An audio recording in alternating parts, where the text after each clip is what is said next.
여러분 오늘 무슨 주일입니까? 성탄 주일입니다. 오늘 성탄 주일이에요. 근데 여러분 얼굴을 보니까 얼굴에 너무 기쁨이 가득 찬 것 같습니다. 막 저희가 성탄절이면 어렸을 때 어떤 막 설레이고 기쁘고, 근데 여러분 한 사람 얼굴을 보니까 오늘 예배 너무 기대가 된다. 이 예배 너무 감사하다. 막 성탄절이니까 이 막 기쁨을 주체할 수 없어가지고 얼굴에가 지금 막 그냥 기쁨이 가득 차게 보이는데, 하여간 그러한 마음으로 옆 사람과 우리 메리 크리스마스 다시 한번 우리 인사합시다. 메리 크리스마스. 예, 예. 얼굴을 좀 밝게 하는 것을 보니까 여러분 참 너무 좋습니다. 정말 성탄의 이 기쁨, 성경에서는 이 성탄절을 이야기할 때 큰 기쁨의 좋은 소식이라고 이야기하는데, 우리의 마음 가운데도 큰 기쁨의 좋은 소식으로 여겨지는 이 성탄 주일이 되시기 바랍니다. 오늘은 성탄 주일이고 실제로 성탄절은 25일입니다. 그래서 24일은 크리스마스 이브 행사를 미국 교회가 하니까 그렇게 알게 쓰면 좋겠습니다. 그래서 여러분 마음 가운데 기쁨을 가지십시오. 정말 모든 것 못 얻었다 할지라도 기쁨의 큰 소식을 가지고 있는 우리들은 예수님 때문에 기뻐해야 됩니다. 그리고 이 예배도 설교 드리나 마나 일단 기뻐합니다. 왜? 예수님이 일단 오셨으니까, 또 우리를 위해서 오셨으니까, 또 우리가 믿고 있으니까 뭐 설교 드릴 필요도 없어. 사실 일단 그 소식 앞에 우리는 기뻐해야 됩니다. 믿습니까? 네, 기뻐해야 됩니다. 진짜 기뻐해야 됩니다. 그래서 이제 계속해서 우리가 이 성탄에 관한 말씀들이 이 한 달 동안 이어지는데, 저번에 우리가 목자들에 대해서 우리가 좀 중점적으로 나누었습니다. 목자들이 누구였는가?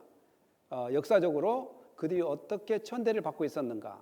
그리고 왜 그들에게 하나님께서 나타내 주셨는가? 하나님이 기쁘신 뜻대로 하나님께서 원해서 그리 비참한 가운데 또한 있는, 그 예배도 잘 못 드리고 성전에 잘 참석도 못하고 또 동네 사람들에게 있어서 도둑놈 소리 듣는 사람들, 그리고 그 당시에 가장 레벨이 낮은 문둥병 다음에 그 목자들이라고 했어요. 그런 상황이란 말이에요. 그런 천한 가운데 있는 사람들에게 이 복된 소식이 나타났습니다. 이 복된 소식을 어떻게 들었냐면 천사들로부터 들었어요. 천사들로부터. 그래서 천사들로부터 들었는데 그들이 그 핵심 메시지가 있습니다. 천사들로부터 들었던 핵심 메시지가 뭐냐? 딱 세 가지의 그 핵심 메시지가 있습니다. 그것이 뭐냐면 구주가 나신다. 그리고 크라이스트, 그리스도가, 그분은 그리스도다. 그리고 주님이다. 이 세 가지의 핵심 내용을 바로 이야기합니다. 그런데 그 이야기를 해놓고 사인을 줘요. 너희들이 이 핵심 내용을 이루실 그 아이가 태어났는데 그 아이는 분명히 일반 집 안에 방 안에서 태어나지 않고 너희가 찾기 좋게끔 사인을 줄 텐데, 그 사람은 어떠한 가축이 머물러 있는 마치 마곡간과 같은 그 여물통 위에 누워 있을 거다. 그러니까 그 양을 키우는 사람들은 누집에 애완간이 있고 이런 거 다 알지 않겠어요? 그 양을 키우는 사람들. 그래서 동네를 살피다 보니까 그 아기가 분명히 태어날 것이다. 그리고 그 아기는 일반 방에서 나지 않고 여물통 위에 눕힐 것이다. 이 이야기를 듣습니다. 누구로부터? 천사로부터. 그리고 천사로부터 뭘 배우게 되냐? 그 구세주가 되고 그 메시아가 되고 주님이 된 사람을 만날 때 어떻게 해야 되는 것을 배웁니다. 그 어떻게 해야 되는 것이 뭐냐면 바로 찬송이라고 그랬어요.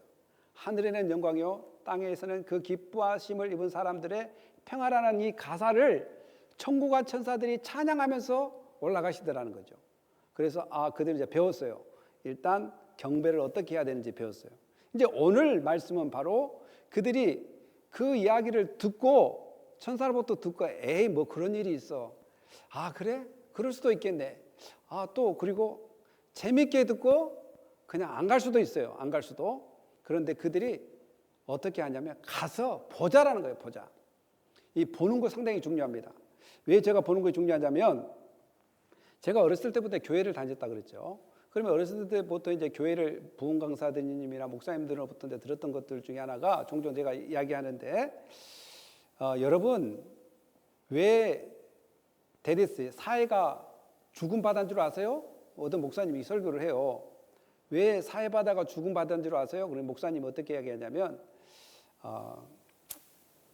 거기는 갈릴리 호수는 물이 잘 통해서 정말 잘 프레시하고 그리고 이 데드시는 이 사해바다는 물이 통하지 않고 갇혀 있기 때문에 물이 다 썩어서 사해바다다 이렇게 설명하더라고요.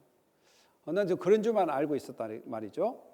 근데 제가 이제 이스라엘 성지순례를 2번을 가봤는데 저는 이제 사해바다가 죽은 바다인 줄 알았어요. 그래서 말 자체는 죽은 바다잖아요. 사해, 데드시, 죽은 바다.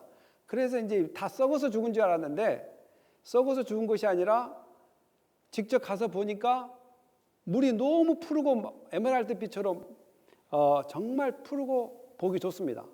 그리고 심지어는 그 안에 가서 수영도 한단 말이에요. 수영. 그러면 수영도 하면 몸이 떠요. 사해바다에 가서 수영도 하면. 저도 가서 수영을 했는데 몸이 뜨고 또 그 바다 깊이에는 머드가 있어요. 머드를 몸에 바르면 엄청 매끈매끈하게 좋습니다.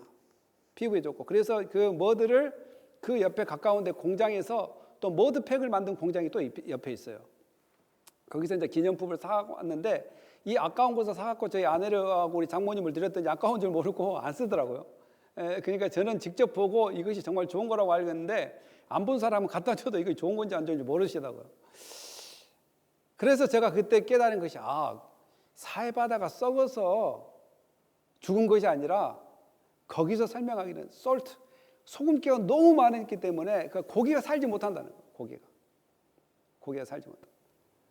그리고 썩은 것이 아니라 소금기로 인해서 정말 그 사람이 붕 뜨는 물에 들어가도 그런 역할을 하고 물은 너무 깔끔하더라. 이제 이런 것들을 보니까 알게 됐다. 그래서 성경을 이해하는 데 도움이 됐다. 또 하나 또 자주 하는 말들이 뭐가 있냐면 광야에는 풀 한 포기도 없다. 이제 이런 말을 한단 말이죠. 광야에는 풀 한 포기가 없다. 그러면 저도 이제 풀 한 포기가 없는 줄 알고 갔죠. 그런데 이제 그 시나이 반도에 가보니까 그 이집트를 통해서 시나이 반도 쪽으로 이렇게 가면 곳곳마다 이렇게 풀이 있는 거예요. 왜 그것이 맞는가 하면 이스라엘 백성들이 이집트에 나왔을 때 양들도 다 데리고 나왔다고 이야기했거든요. 목축을 다 데리고 나왔으면 풀이 한 포기가 없으면 어떻게 목축이 살 것인가. 그런데 이제 설교자들은 대부분 광야에 풀 한 포기도 없는 데서 그들은 하나님께 지켜주셨다. 이제 이렇게 이야기하기 때문에 풀 한 포기가 없는 것 없다라고 생각했는데 직접 가서 보니까 있다라는 거예요. 그래서 보는 것이 이 정도로 중요하다라는 것을 이야기하려고 합니다. 그래서 그 목자들도 천사들로부터 들었던 이 말, 구주가 나셨고 그리스도가 나셨고 주님이 나셨다는데 듣고만 있는 것이 아니라 봐야 된다는 거예요.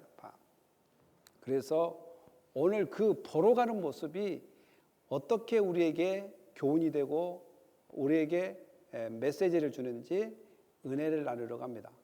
보면 천사들이 떠나 하늘로 올라가서 목자가 서로 말하되 이제 베들레헴으로 가자. 베들레헴으로 간 이유는 여러분들이 잘 아시다시피 미가 선지자가 이미 베들레헴의 에브라라 너는 유다 족속 중에 작을지라도 이스라엘 다스릴 자가 내게서 내게로 나올 것이다 라고 이미 베들레헴이란 곳에서 다스릴 자가 난다라고 미가 선지자가 예언을 했습니다. 이것이 이제 성취되는 곳이 베들레헴이고 또 베들레헴은 다윗의 동네입니다. 다윗의 동네, 다윗의 자손 가운데 다스릴 자가 난다고 했기 때문에 이 베들레헴으로 갈 수밖에 없는 것이죠. 그 목자들은 베들레헴으로 이제 가게 되는데 제가 이야기했다시피 그 당시에는 보통 마우라에서 2마일 정도 떨어져서 그 목축을 해야 됩니다. 왜냐하면 2마일 안에 있는 밭 농사들을 양이 못 뜯어먹기 위해서 대충 2마일 밖에서 목축업을 할 수 있도록 돼 있다고 그랬어요. 그러다 보니까 그들이 보통 그 천사의 이야기를 듣고 보기 위해서 대충 2마일 혹은 1마일에서 2마일 사이에서 걸어와서 보았지 않았을까 이렇게 생각합니다. 그래서 가보자. 왜 가봐야 되니까 마리아와 요셉과 구에 누인 아기를 찾기 위해서 간다라는 것입니다. 사랑하는 성도 여러분, 우리가 예수를 믿을 때 그냥 믿으면 안 됩니다. 이 말이 무엇을 의미하는지, 그리고 이것이 하나님께 역사 가운데 어떻게 이루었는지 자꾸 봐야 돼요. 성경을 보면서 이 말씀이 베레아 사람들이 이 말씀이 그러한가 그러하지 않은가를 늘 묵상하며 상고하듯이 우리 성도님들은 덮어놓고 아멘하면 안 됩니다. 덮어놓고 아멘하면 안 돼요. 그리고 보지 않고 아는 것처럼 또 해서도 안 되고요. 늘 하나님 말씀은 보고 또 확인하고 또 확인되지 않는 것은 기도를 통해서 깨달게 해달라고 기도하고 날마다 하나님 앞에 지혜를 구해야 되는 것이죠. 그러면서 이 마치 목축업을 하는 그 목자들이 바로 아기를 보러 갔습니다. 그런데 하나님께서 구약 시대에는 그 백성들에게 얼굴을 잘 보여주지 않았어요. 얼굴을 보여줄 수 없었습니다. 왜 보여줄 수가 없냐면 하나님은 거룩하기 때문에 그렇습니다. 죄와 짝할 수가 없어요. 죄 있는 인간들이 하나님을 바라볼 수가 없습니다. 바라볼 수가 없어요. 왜 그러냐면 출애굽기 33장 1절, 8, 19, 23절에서 이야기한 것처럼 우리 다 같이 읽어보시죠. 모세가 시작. 모세가 이르되 원컨대 주의 영광을 내게 보이소서. 여호와께서 이르시되 내가 내 모든 선한 것을 내 앞으로 지나게 하고 여호와의 이름을 내 앞에 선포하리라. 나는 은혜 베풀 자에게 은혜를 베풀고 긍휼히 여길 자에게 긍휼을 베푸느니라. 손을 거두리니 내가 내 등을 볼 것이요 얼굴은 보지 못하리라. 아멘. 이 사건은 어떤 사건이냐면 이스라엘 백성들이 모세가 시내산에 올라가서 하나님 율법을 받고 있을 때 모세가 내려오지 않으니까 걱정이 되는 거예요. 근심이 되고. 그래서 산 아래에서 무엇을 했냐면 송아지 모양의 우상을 만들어요. 송아지 모양의 우상을 만들어. 그래가지고 하나님이 가장 싫어하는 게 뭐예요? 우상 숭배하는 걸 가장 싫어하잖아요. 그런데 하나님께서 그 우상을 골든 금으로만 된 우상을 만드는 그 자들을 심판합니다. 그리고 어떻게 심판하냐? 레인들 심판하고 그에 인도했던 자를 심판할 뿐만 아니라 그리고 가장 무서운 말이 뭐냐면 나는 너희들과 함께 가지 않겠다. 그들이 이제 광야에서 가나안 땅을 가야 되는데 하나님께서 가지 않는다면 하나님께서 함께 해주지 않으면 인간의 삶은 보장될 수가 없습니다. 함께 하지 않겠다. 임재하지 않겠다. 그럴 때 모세가 기도하는 거예요. 모세가 하나님 함께 해주십시오. 함께 해주십시오. 막 이렇게 기도하고 함께 해 준 것을 넘어서 제발 하나님 확신뿐만 아니라 내게 하나님의 얼굴을 한 번만 좀 보여주십시오. 이제 이렇게 기도합니다. 그러니까 하나님께서 내가 은혜 베풀 자에게 은혜 베풀고 긍휼을 베풀 자에게 긍휼을 베푸는 그런 하나님이다. 그러나 너희는 나의 얼굴을 볼 수 없다. 그러나 내가 너의 모습을 손으로 막고 너는 나의 등은 보여주겠다고 이 등만 보여줍니다. 그런데 구약의 그 누구도 하나님의 모습을 볼 수 없는데 이제 신약에 와서는 이 목자들이 하나님 대신 예수 그리스도를 실제로 보게끔 하나님께서 예수 그리스도 그 아들을 이 땅에 보내주셨습니다. 바로 예수님은 하나님의 본체입니다. 믿습니까? 예수님은 하나님이세요.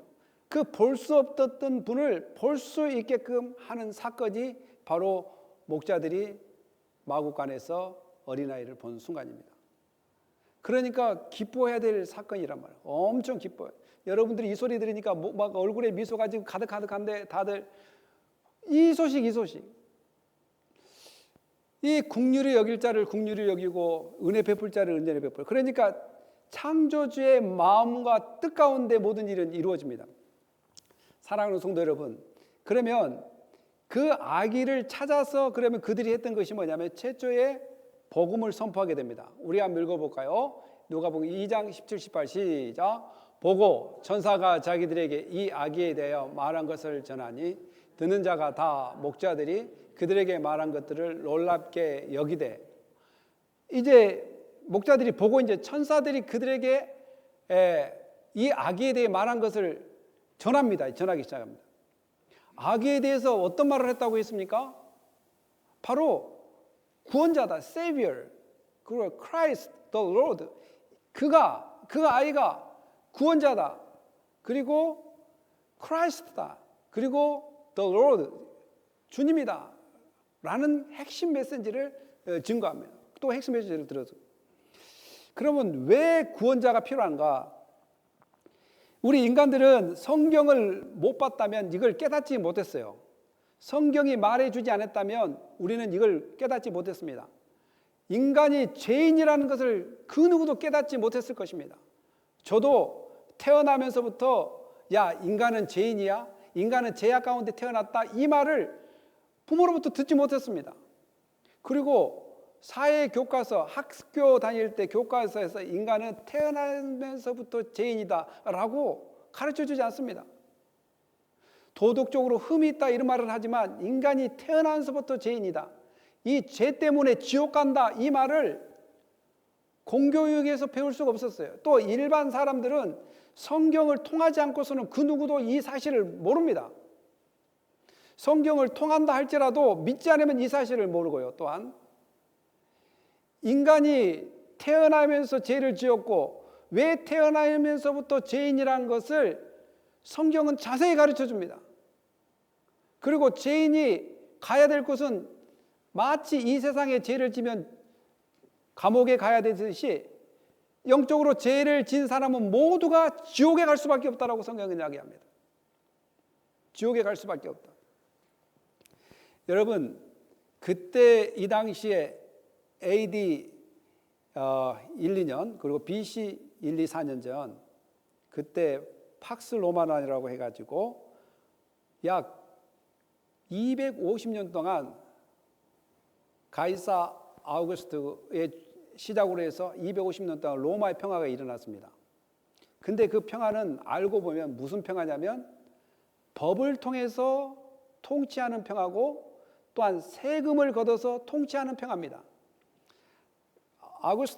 가이사 아우구스트는 백성들을 다스릴 때 어떻게 다스리셨냐면, 야, 세금을 내야지. 세금을 내야지 내 그 돈으로 너를 다스릴 거 아니니. 자, 그리고 내가 만들어 놓은 법, 이 법을 잘 따라야지 나 너희들 다스릴 수 있어. 그러니까 법을 따르든지 또 하나 세금을 잘 내가지고 내가 너희를 통치할 수 있게끔 하는 통치입니다. 그러니까 지금 예수 그리스도가 이 마국간에서 날 수밖에 없는 상황도 마찬가지로 가이사 아우구스토가 호적을 하라고 전부 명령을 했습니다. 그 호적 원인이 첫째는 텍스를 걷기 위한 목적이고, 두 번에 군인들을 모집할 때, 징병할 때 도대체 인구가 몇 명인지, 남자가 몇 명인지 알아야 그 징병할 거 아니겠습니까? 그 큰 두 가지 목적이 있습니다. 그래서 텍스를 걷기 위한 목적이 가장 큽니다. 그래서 그 로마의 팍스 로마나를, 그 평안을 지키기 위해서는 법을 잘 지켜야 되고, 두 번째는 텍스를 잘 내줘야지만이 너희를 내가 통치할 수 있다, 이거란 말이죠. 지금 세상도 마찬가지예요. 국회의원들이나 국무위원들이나 대통령이 텍스로 자기 삶을 영위한단 말이죠. 그러면서 통치를 하는 거예요. 그냥 자기가 희생해서 하는 거 아닙니다. 희생해서 하는 거 아니에요. 자, 예수님의 통치 방법은 구원하는 방법입니다. 구원입니다. 구원은 자기의 몸을 희생해서 죄로 죽어간 영혼을 끄집어내는 통치입니다. 기쁩니까? 기뻐야 돼. 이 소식 너무 기뻐야 돼. 누가 나를 통치해 주는데 자기 몸을 희생해 가면서 죄로 죽어서 지옥 갈 백성을 누가 이렇게 끄집어내 줍니까? 지금 통치는 텍스를 잘 내줘야지만이 통치를 해줘요. 공무원들도 월급 안 주면 다 공무원 그만둘 거야 아마. 대통령도 월급 안 주고 하라면 할 사람 몇 명 있을랑? 물론 명예 따위 할 사람도 있겠지만 정말 네 돈으로 한번 해봐라. 네가 벌어놓은 돈으로 한번 나라를 다스려봐라. 그럼 몇 명 안 대통령 안 되려고 할 거예요. 아마 물론 명예 따위 할 사람도 있겠지만. 그런데 예수님은 우리가 아담과 이브의 그 죄, 그 하나님의 뜻을 저버렸던 선악을 알게 하는 선악과를 먹고 또한 죄 속에 빠져서 죄로 말미암아 멸망당하고 지옥 갈 수밖에 없는 이 인간의 애처로움, 이 불쌍함, 이 어둠의 사망의 그늘에 앉아있는 이 모습을 보고 예수님은 내가 대신 너희를 위해 죽어줄게. 내가 대신. 근데 너희는 너희 대신 죽을 수가 없어. 그리고 세상에 그 누구도 너희들의 죄를 위해서 죽을 수가 없어. 왜냐하면 다 죄인이기 때문에. 죄인이 죄인을 어떻게 구원하냐 이 말이죠. 죄 없는 예수님만이 우리를 구원해 줄 수 있다라는 사실입니다. 그래서 예수님의 통치는 우리를 지옥으로부터 구원해 주고 자기의 몸을 희생시켜서 우리를 다스려 가십니다. 그래서 그 놀라운 메시지, 곧 구원자라는 의미가 있고 또한 그 메시아, 곧 그리스도, 헬라어로 그리스도고 히브리어는 메사야, 이게 메시아란 말이죠. 이 메시아는 기름 부었다는 뜻입니다. 왕으로서 제사장으로서 선지자로서 말씀이 되시고 또한 희생 제물을 드려서 예배를 드리고 또한 뭡니까? 정말 구원의 통치를 이루어 가신 분. 텍스 걷어서 또한 그들이 어떤 법을 잘 따르지 않으면 처벌하고 이런 것이 아니라 율법을 잘 따라가지 못하기 때문에 율법을 따라가지 못한 그 백성들을 대신 자기가 율법의 그 요구를 만족시켜줬다라는 것입니다. 예수님.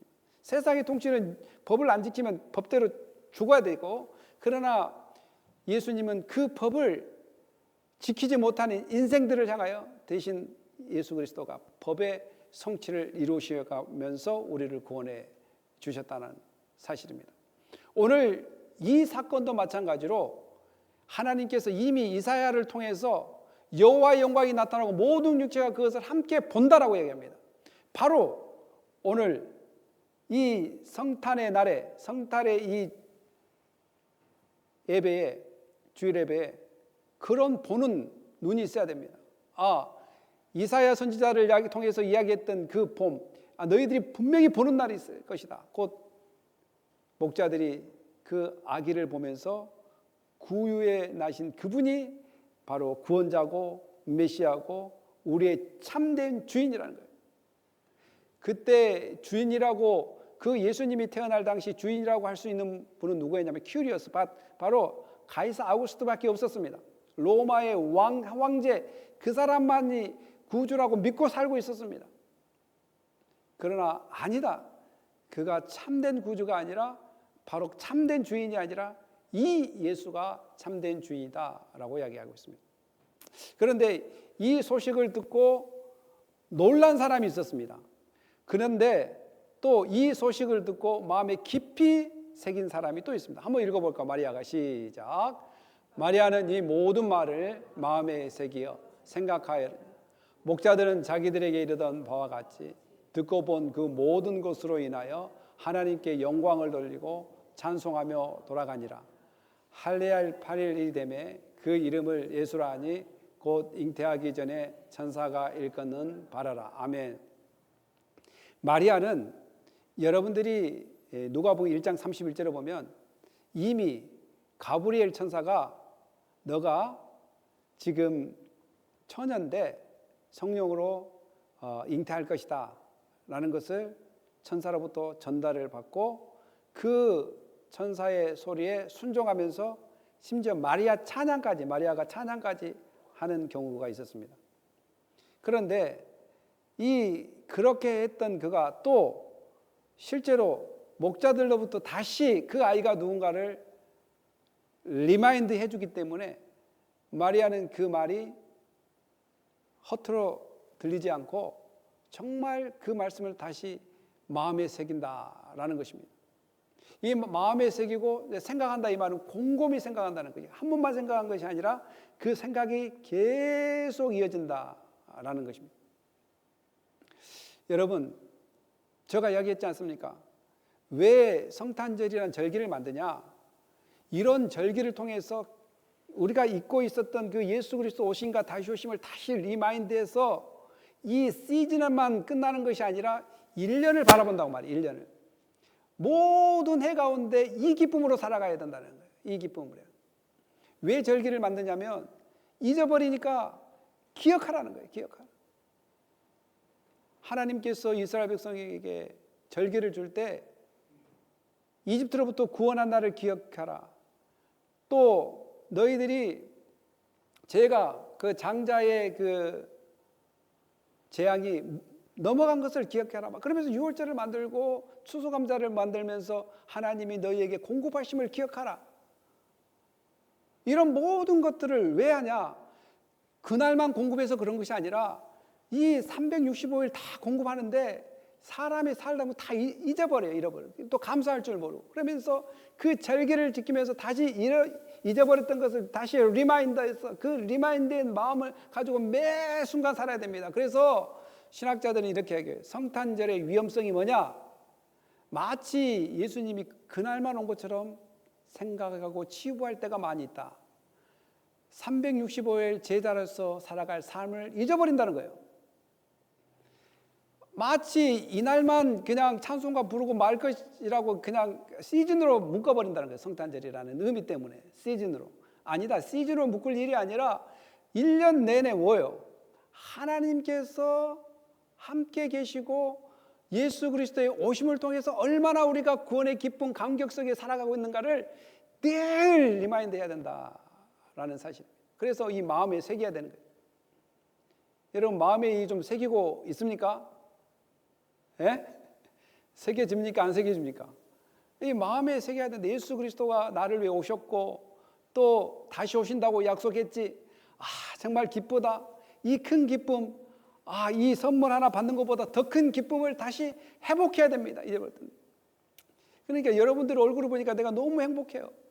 저는 힘든데 여러분들 얼굴을 보니까 서로 미소가 막 반짝반짝하니까 설교할 때 힘이 납니다. 여러분들 얼굴 때문에. 여러분의 모습을 보니까 제가 은혜가 됩니다.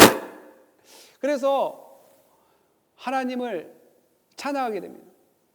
어떻게 찬양하냐?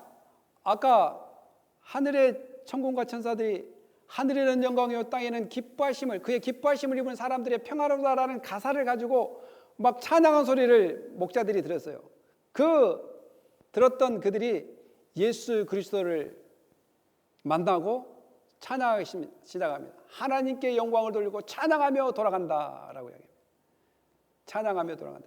우리의 삶 속에는 이 기쁜 소식 때문에 반응해야 될 것이 바로 찬양입니다. 하나님을 높이는 행위를 찬양이라고 합니다. 또 구약에서는 이스라엘 백성들 홍해를 건너고 또한 이집트로부터 해방되었을 때 모세도 이렇게 찬양합니다. 한번 읽어볼까요? 이때 시작. 이때 모세와 이스라엘 자손이 이 노래로 여호와께 노래하니 일러스되 내가 여호와를 찬송하리니 그는 높고 영화로우시며 말과 그 탄 자를 바다에 던지셨음이로다. 여호와는 나의 힘이요 노래시며 나의 구원이시로다. 그는 나의 하나님이시니 내가 그를 찬송할 것이요 내 아버지 하나님이시니 내가 그를 높이시리로다. 결국은 구원의 감격은 찬양으로 나타나고 구원의 감격은 예배로 나타납니다. 다시 말해서 오늘 여러분들이 무엇을 보셨습니까? 역사 속에서 지금도 역사하시는 하나님을 보셨습니까? 또한 역사 가운데 이 땅에 오신 예수 그리스도의 오셨음을 보셨습니까? 아니면 구약의 모든 말씀이 성취되어 있다는 것을 성경을 통해서 보셨습니까? 또한 하나님의 백성들이 이 땅에서 하나님의 영광 돌리며 살아야 된다는 것을 보셨습니까? 무엇을 보셨습니까? 보셨다면 우리는 하나님께 감사하는 찬양이 흘러 넘쳐야 될 줄 믿습니다. 그래서 우리가 늘 찬양하게 되는 거예요. 사랑하는 성도 여러분, 감사할 줄 모르는 사람이 정말 애처롭고 불쌍한 사람입니다. 자기가 구원을 받았는데 이 엄청난 구원을 받았는데 이 구원의 기쁨 감격에 느끼지 못한다면, 또한 그 기쁨 감격을 찬양하지 못하고 감사할 줄 모른다면 어떻게 이 사람이 이 역사 속에서 역사하신 하나님을 봤다라고 말할 수 있고 구약의 말씀이 성취되었다는 것을 어떻게 봤다라고 말씀드릴 수 있고, 또 하나님의 백성은, 구원받은 백성은 찬양해야 된다는 것을 어떻게 봤다라고 말할 수 있겠습니까? 그러나 본 사람의 자세는 달라질 것입니다. 이제 얼굴에는 미소가 가득하고 기쁨이 가득하고 찬양으로 가득하는 그런 삶이 바로 예수 그리스도를 믿음으로 만나고 믿음으로 본 사람의 모습 속에서 비춰집니다. 여러분 가운데 이런 찬양과 영광과 또한 기뻐하고 감사하는 은혜가 이 성탄 주일을 맞이하여 풍성해지시기를 예수님의 이름으로 축복합니다. 기도하겠습니다. 할렐루야. 하나님 감사합니다. 오늘 우리가 예수님 때문에 더욱더 기뻐하고 즐거워하게 해주시고 오늘 우리의 마음 가운데 미소가 가득하게 해주시옵소서. 한 번 죽은 것은 사람에게 정해진 것이라고 했습니다. 죽음 후에는 반드시 심판이 따른다고 했습니다. 심판이. 그 심판에서 구해줄 분은 바로 예수 그리스도이기 때문에, 그 예수 그리스도가 우리의 죄 문제를 해결해 주셨기 때문에 그분이 우리의 구원자라고 고백합니다. 오늘 그 메시지를 볼 수 있는 눈을 주시고 봤으면 하나님께 더욱더 기뻐하는 은혜가 우리 가운데 넘치게 하여 주시옵소서. 감사하며 예수님의 이름으로 기도합니다.